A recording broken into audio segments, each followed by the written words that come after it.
Hello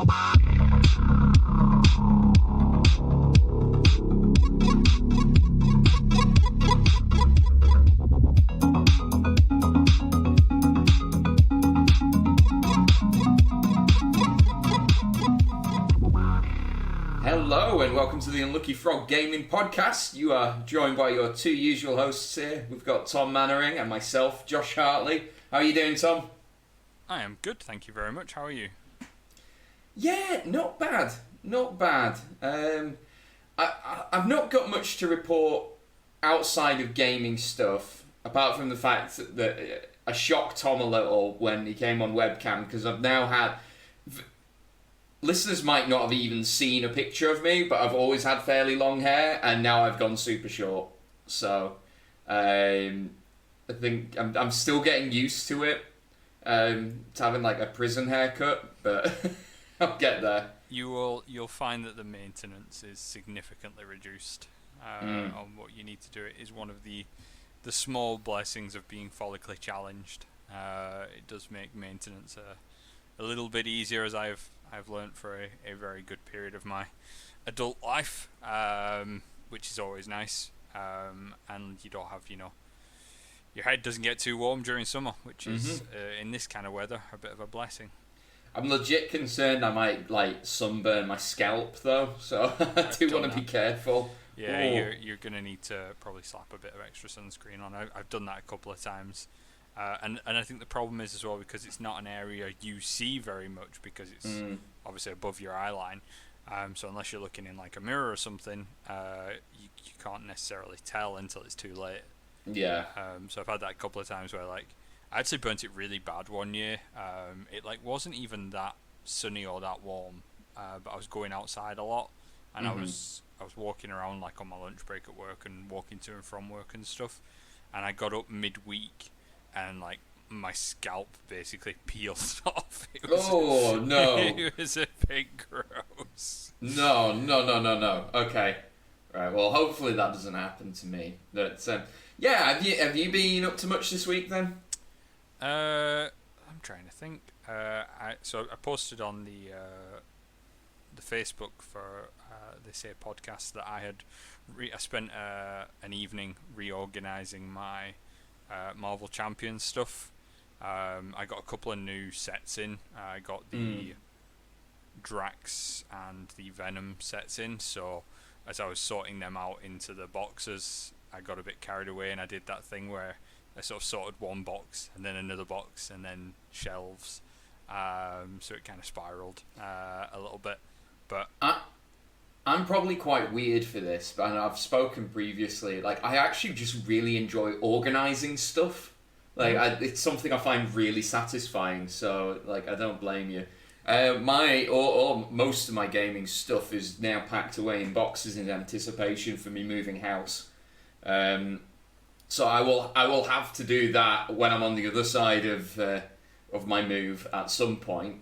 But yeah. It's just something oddly satisfying about organising your shelf. Yeah, speaking of shelves, our viewers obviously can't see what I can see, but because Josh has packed everything away, he has the loneliest bookshelves behind him at the moment. Oh yeah, they look real sad at the moment. But yeah, packing's going all right. I think I broke the back of it. I mean, you get the most important stuff done first, and actually I packed up all my board games. But I'm getting there. I think this weekend I'll get a fair whack done as well. Yeah, that's fair. It's the weekend after this one that you're actually moving, so isn't it? Week on Saturday the 31st of July I'm moving. Yeah. Exciting, mate. Exciting. It's creeping up. It's not really creeping, fast. It's ramping up. Oh, that's quite good though. At least you're ahead of it. I detest packing. I like organising things, but with packing, you know that it's kind of futile because you're doing something to immediately undo it. That's the whole point of it. Yeah. Although it does serve a purpose from getting things from A to B, you are basically putting things in one situation to take them away from it, and it's a futile waste of time. I mean, it's a little different for me because I'm going to be living with my brother Oscar, so most of my stuff is actually just going to go in his garage. I won't like I won't bother like unboxing any of my games while I'm living there. The hope is that I'm not going to live there for particularly long. While I find a new place for myself, a new Casa del Josh. And I was speaking to a friend of mine earlier this week. I'm making a point of, one, having a dedicated gaming room, and two, having a really nice gaming table. It's what I really want. So, on the subject of new casas, I've got a flat viewing myself on Tuesday. Oh, nice.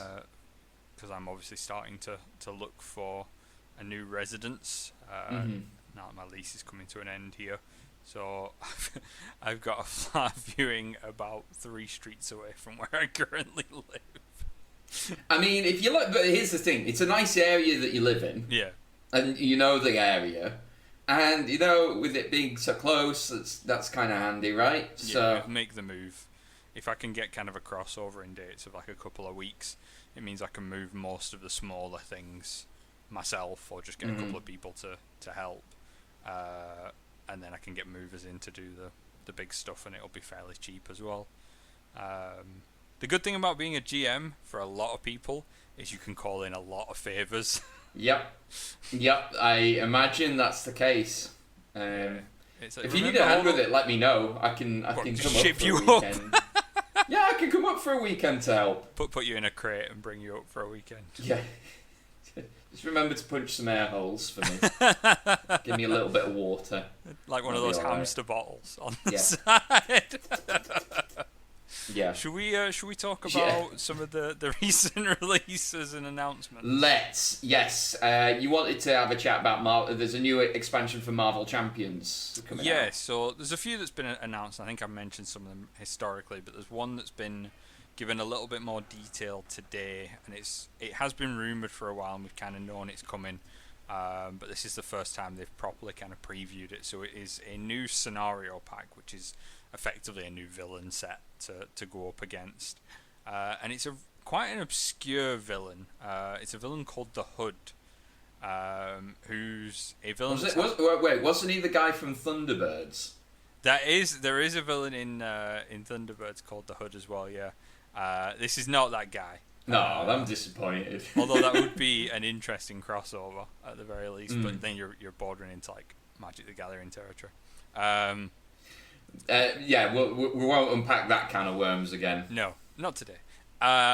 So basically, the Hood is kind of a street level villain. At least this iteration of him is.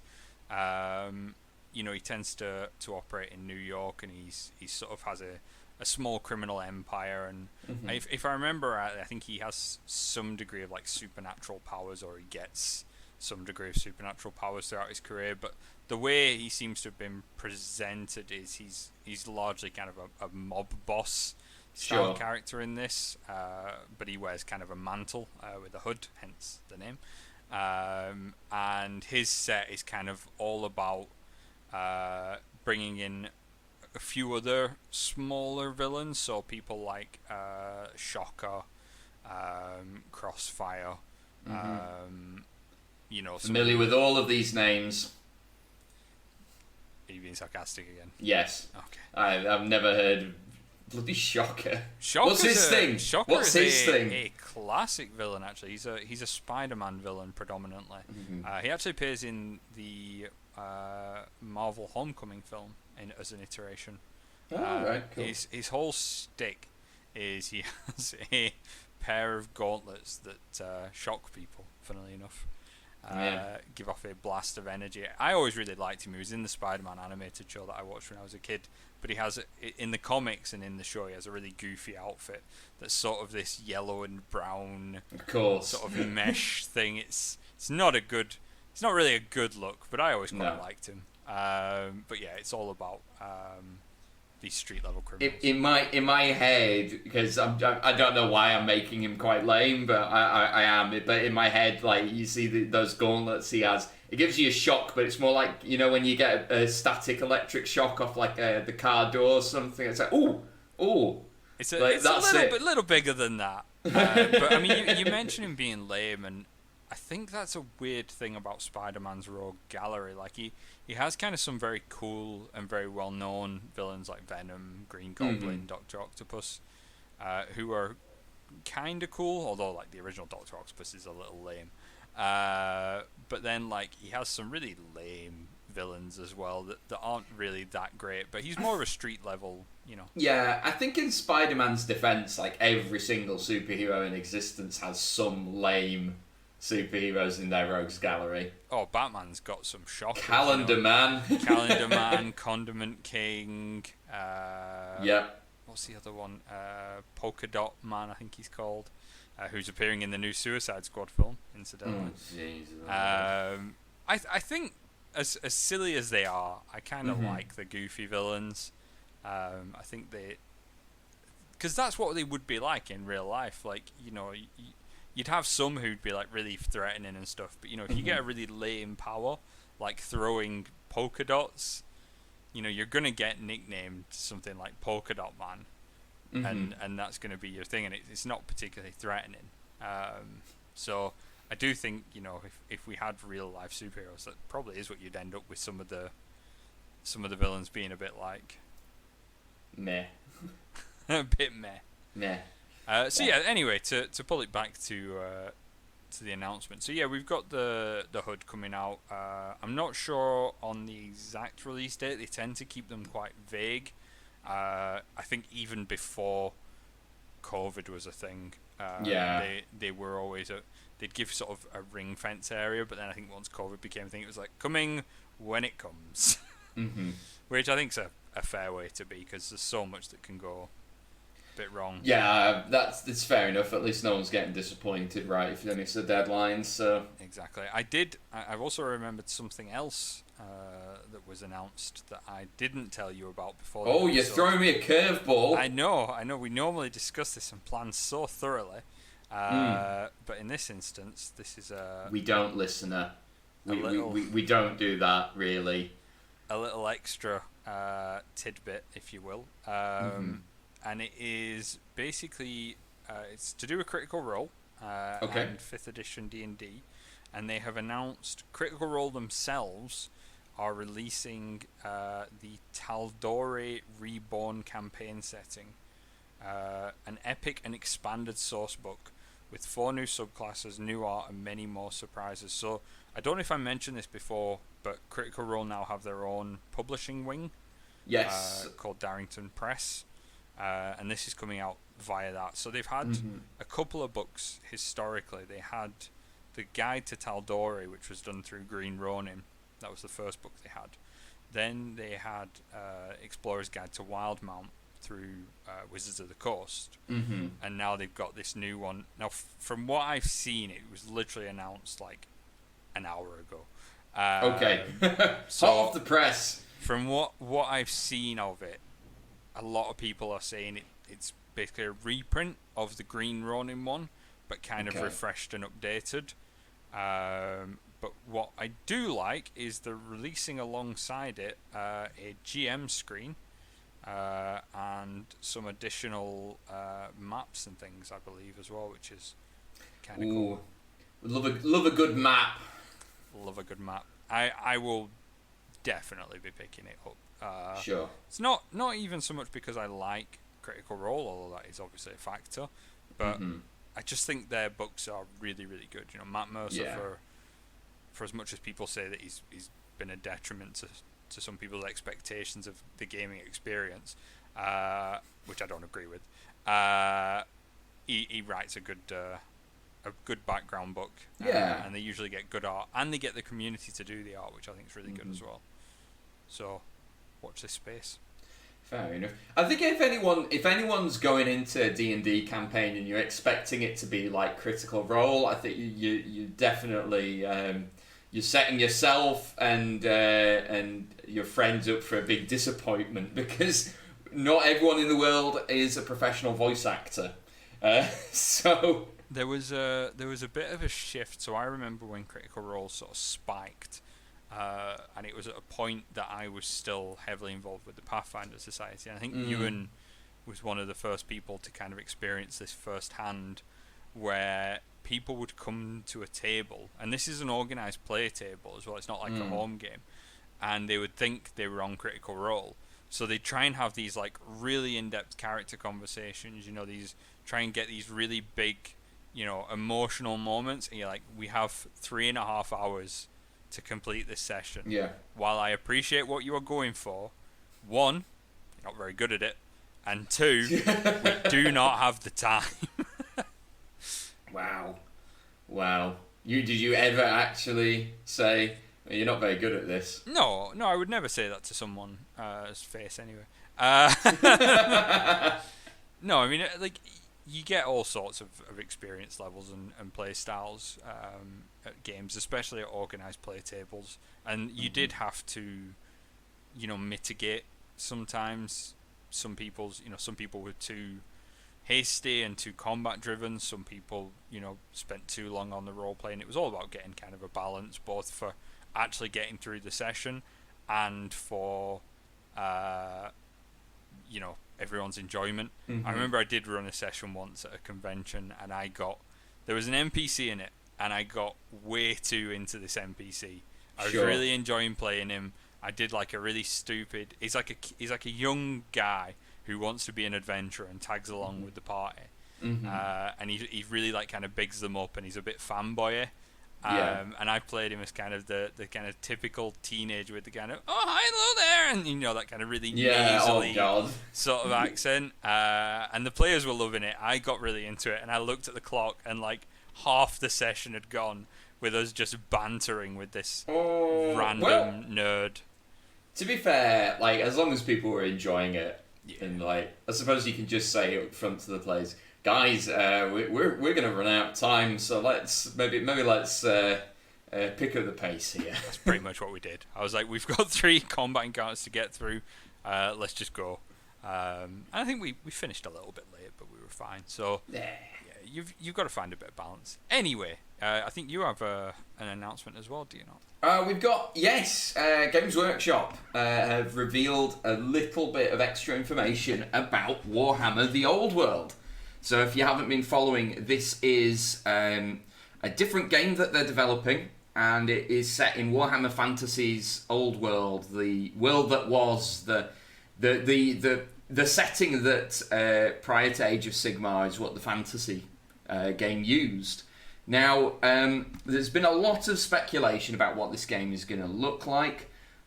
So let's just dive right in. First of all, they do talk a lot about Kislev, so I think it's quite safe to say we're going to get some miniatures for them. If you've been following, if you're a fan of the Total War games, they are a new faction in the upcoming expansion for not even expansion in Warhammer Total War 3. So I would expect the miniatures to aesthetically look a lot like the Kislev soldiers that are featuring in that game. So we've probably got a fairly decent idea on what they're going to look like already. Loads of Cossack style clothing and ice bears and the like. So, which is all cool. They have confirmed that it will use square bases, just like ye olden times. They have confirmed that it will use the same scale as the rest of the game, or the majority of the Games Workshop games. They're not dropping the scale down. I know that was a very popular rumour that they were going to do that, so they've ruled against that. They have said that in response to, is this a totally new rule set or is this based on 8th edition? They've said both. Which to me is like, well, that's not possible. So what I'm guessing that they're getting at is it's going to play similarly to 8th edition, but hopefully some of the bloat out of 8th has been removed and streamlined. Yeah. They haven't confirmed any release dates yet. I think similarly to the folks behind Champions, I don't think they're wanting to risk disappointing people. So that's just about They do talk about orcs as well, so I do wonder if that means we're going to see some new orcs for Warhammer Fantasy, which would be cool. I think the other thing they've alluded to, and I don't know if this has been mentioned previously, but I noticed it, is that it's not going to be set in the same period as Warhammer Fantasy was. It's actually going to be, I think it's Magnus the Pious kind of era. From it's what I've quote unquote. It is several hundred years before the end times. Yeah. The end times being when Warhammer Fantasy was set, like just before at the cusp of the end of the world. Yeah. So yeah, it means that there's a lot of history that you can play through in fantasy. I mean, what are your thoughts on this? I mean, I've always been keen on having a return. So it's a tricky one for me because there's one thing about Age of Sigmar I really like, which is I like the round bases. Sure. I think round bases look nicer than square bases. Ranking up was always a pain. Yeah. Historically in Warhammer, and dealing with movement trays and stuff like that. So I really liked that about Age of Sigmar, that they brought in a sort of more 40k skirmish element to it. I think I've mentioned previously, and you certainly know, that I don't love the Age of Sigmar lore. I found it very difficult to kind of connect with, which I don't have that issue with Warhammer Fantasy. I love the lore of that era. So I'm really glad from a lore perspective it's coming back, and to get a return to the armies. On a slightly more negative spin, and I mentioned this to you yesterday, I think it was, I changed all my dwarves to round bases. Oh no. So oh no. I now either have to rebase all of my dwarves or get some sort of modifier base that lets me treat them as square bases as well. Either way, it's extra cost and a pain. So I don't know if it's a game I'm going to play, because I've kind of started to make the shift to Age of Sigmar. I got the rule book for the new edition. I've got the start of a new army. My dwarves are already converted to it. So, and there's only so much you can play, kind of thing. I think it's taken a long time to come out, which is maybe slightly to its detriment. Right. Because some people, like myself, have probably just accepted Age of Sigmar, even if we don't love it. But that's kind of my take on it. I'm glad they're doing it. Will I get involved in it? Maybe. We'll see. See what they bring to the table. What about you? No, I'm intrigued by it. Likewise, I don't know if I'm going to dive right into it. Although, fortunately for me, my old undead army is still on the square bases, so I'm okay on that front. I think it all depends on what kind of factions we see. So I think it's fairly safe to say we're going to see Kislev and we're going to see Bretonnia, because they focused on Bretonnia in a previous announcement. Yep. Do you think there's any other factions that you would love to see them revisit? I suspect they will revisit for definite all of the old world. So you'll get the Empire, Kislev, Bretonnia, and everything that kind of falls between those. So I imagine Wood Elves will probably reappear, Dwarves will reappear, Orcs are obviously going to reappear, Undead will reappear. I don't know how far afield they're going to go beyond that, if they're going to bring in things like Lustria. I kind of hope they don't. If they're going to bring in Ogres as an army again. If they're going to go as far as like Tomb Kings, and the slightly more exotic armies.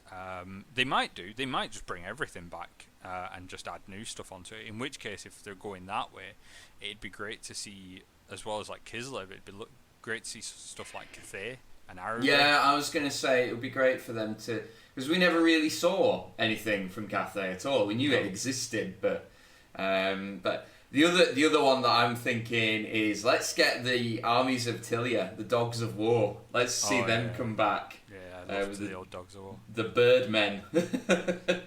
There was the Dogs of War were very cool, but there were some weird units in there. It was like the halfling chefs with like the soup catapult as well. Oh yeah, no, was that not for the Empire? Maybe the halfling hot pot. Might have been. That's what you need in a time of war. Some very short people flinging hot soup over the enemy. I wouldn't charge an enemy battle line if someone was flinging hot soup at me. Yeah. That's fair. That'd put me right off for so many reasons. You know what you're getting into when you're charging a battle line, but when there's soup flying through the air, that's, all bets are off. That's dangerous. That's the weirdest response to war ever. I'm not going in there. It's dangerous. It's dangerous, yeah. Cool. I think it's a good idea, and I'm looking forward to seeing more about it. I think based on what we've seen with Age of Sigmar, we're in for some really nice models, definitely. And I'm looking forward to seeing the lore as well that comes out of it. I play a lot of Warhammer Fantasy roleplays. And they do focus more on the classic era that we knew from the last few editions. So it'd be nice to see a bit more lore about the older periods of time, that have only really been touched on. Yeah. Well, watch this space, guys, and we'll keep you updated. So we'll just have to be patient and wait and see. So I think that's all the news stuff that we wanted to cover off. But what gaming stuff have we been up to since we last recorded? Have you? We had a session of Star Wars. So when you say we, you make it sound like a married couple. Tom and I are not married. We've become sort of a singular entity. Wow. So yeah, we've got 2 games on together this week because we had Star Wars on Tuesday, and we have Age of Sigmar tonight as well. After this recording, which is on Thursday for clarity. So on Tuesday we ran.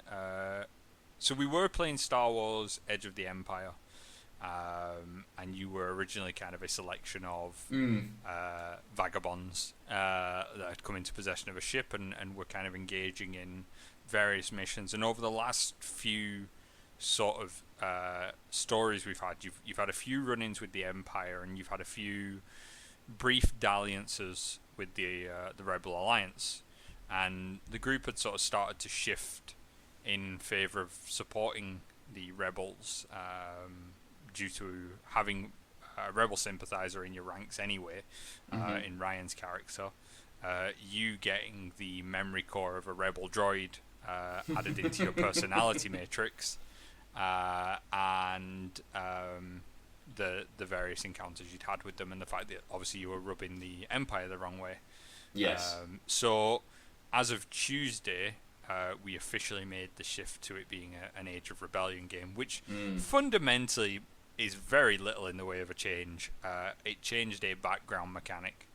In that you went from having your obligations as smugglers and criminals to having duty to the rebellion. Do you want to talk about what happened in the session? Yeah, well, so we've now been inducted into the rebellion, and we've been introduced to Scott's new character, whose name is escaping from me right now. Is he Zeg? Is it Zhang? Zhang, I think it's Zhang. Scott, I'm really sorry we've got this wrong, but Zhang, who is I can never remember the name of the alien race, but it's the Greedo. There we go, thank you. Rhodians. Scott has decided, in an interesting turn, to give this guy like a Cajun Louisiana accent, which has been real fun. It's sort of it's a because obviously Scott is not a professional voice actor. He kind of slips a little bit between sort of Cajun and Texan.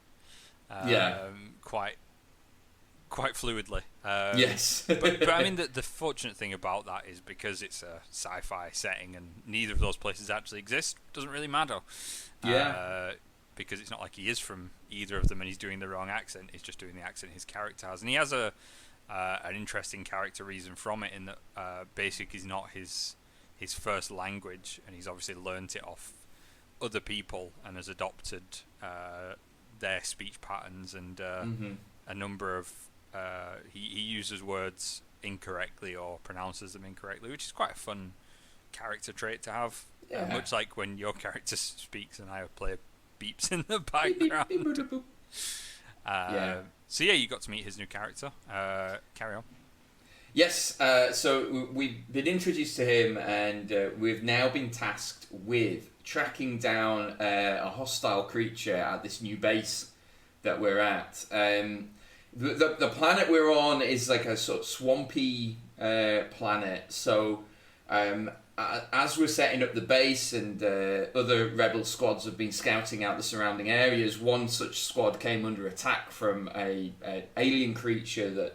And the only information we've got is that it used some sort of neuro toxin when it was attacking. So we've gone off into the swamp to try and track this creature down and suss out if it poses a significant threat or not. So basically all we've got, we went out on our speeders and we've found the site where we believe the attack has happened. And Tom has cliffhangered us here because the session ended with something emerging from the mists. So I'm assuming this creature is going to be disappointing. Do you know what I hate? It's like in TV shows or books or something. Goosebumps used to do this a lot. Goosebumps would end the chapter on something about to jump out, and then you read over the page, oh, it was just a cat. So you, Goosebumps. I mean, that's quite a classic horror fake out. I think just a cat is literally a trope as well. I have done a few fake outs historically where I'll end an episode on like a big cliffhanger. You know, you see someone walking through the mist towards you and it's like, oh my god, it's a big bad, and it's like, you know, a merchant something like that. I think that's just a, you know, subversion of expectations, which can be quite funny at times and a bit of a change of pace from just doing what is the expected. But in this instance, without spoiling too much, I can assure you that it is the threat. And I think I did give you a description of the creature as well that alluded to that. You did, to be fair. You did, so... I mentioned... sorry to talk over you. I mentioned after the session, because me, you and Scott had a wee chinwag, that I really, really I'm really fond of the Star Wars system, the Fantasy Flight Game one. It's a shame they don't support it anymore, to be fair, because there's still a wealth of material they could have tapped into. But yeah, I think it's a great system. As much as it uses weird dice, which I know not everybody loves, and I can understand why, because it's not my favourite thing. It does allow a nice narrative play type once you get your head around it. Yeah, I just appreciate the fact that it's not particularly number crunchy. Means I can spend less time worrying about the rules and more time actually playing and enjoying the game. So, which is weird because you work in a number crunchy environment. Do you think that's why you want to maybe detach from it a bit? I haven't analysed it much, but yeah, I think that might have something to do with it. The fact that my 9 to 5 is like analysing numbers, and then like I suppose when I put my tools down, I just wanna have fun, you know. I just want to chill. Yeah. I think that's interesting because I'm the opposite in that sense. Like I obviously worked for a long time in investigations in insurance, and I love like imposter games and any kind of deductive or investigative game style. Like I eat that shit up, you know. It's probably because you were. I'm imagining you're quite good at them, and I am not.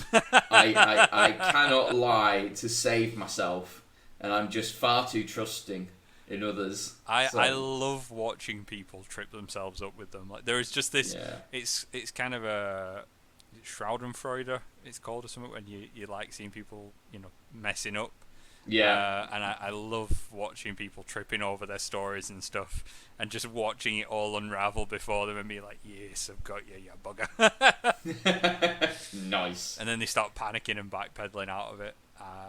The amount of times I've played games like Battlestar Galactica is a big kind of imposter-based game, and I've seen people like just really, really mess up, and you can see it on their face as well. You know, they say something and they're like, "Oh no, I've said too much." And we went through that brief phase last year of playing Among Us as well, and like you get people trying to explain, it's not me, I'm not the imposter. Well, where were you? I think in one of them someone was like, I was in this room, and it's like, what, where the body was found? Yeah, whoops. Ah, dear. But anyway, gaming wise, I've also been playing a lot of Magic the Gathering. I actually last night met up with some people from Geekaboo, and I last year before lockdown kicked in, I bought a box of what was called Mystery Booster, which is a set that is all reprints. It's an absurd amount of different cards in it. I think it was 1,600 different cards available in it. The idea being it's supposed to recreate like how a chaos draft feels. Mm-hmm. Chaos drafting is like when you draft a set of Magic the Gathering, but it's not, the packs aren't all from the same set. Yeah.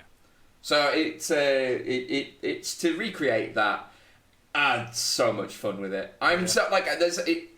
It's sad because I would have drafted that set so much had it not been for COVID. So yeah. I was kind of like, it's a shame that we never got to do this properly.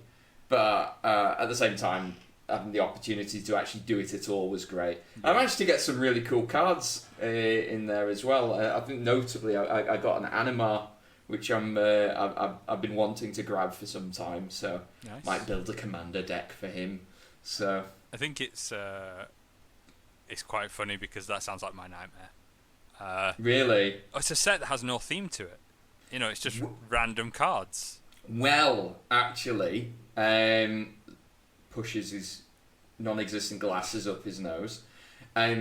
This is one of the things I was going to say, that why I really love Mystery Boosters, was you would think that would be the case. But what they've actually done is they have been very deliberately picking certain cards so that there are draft themes going around.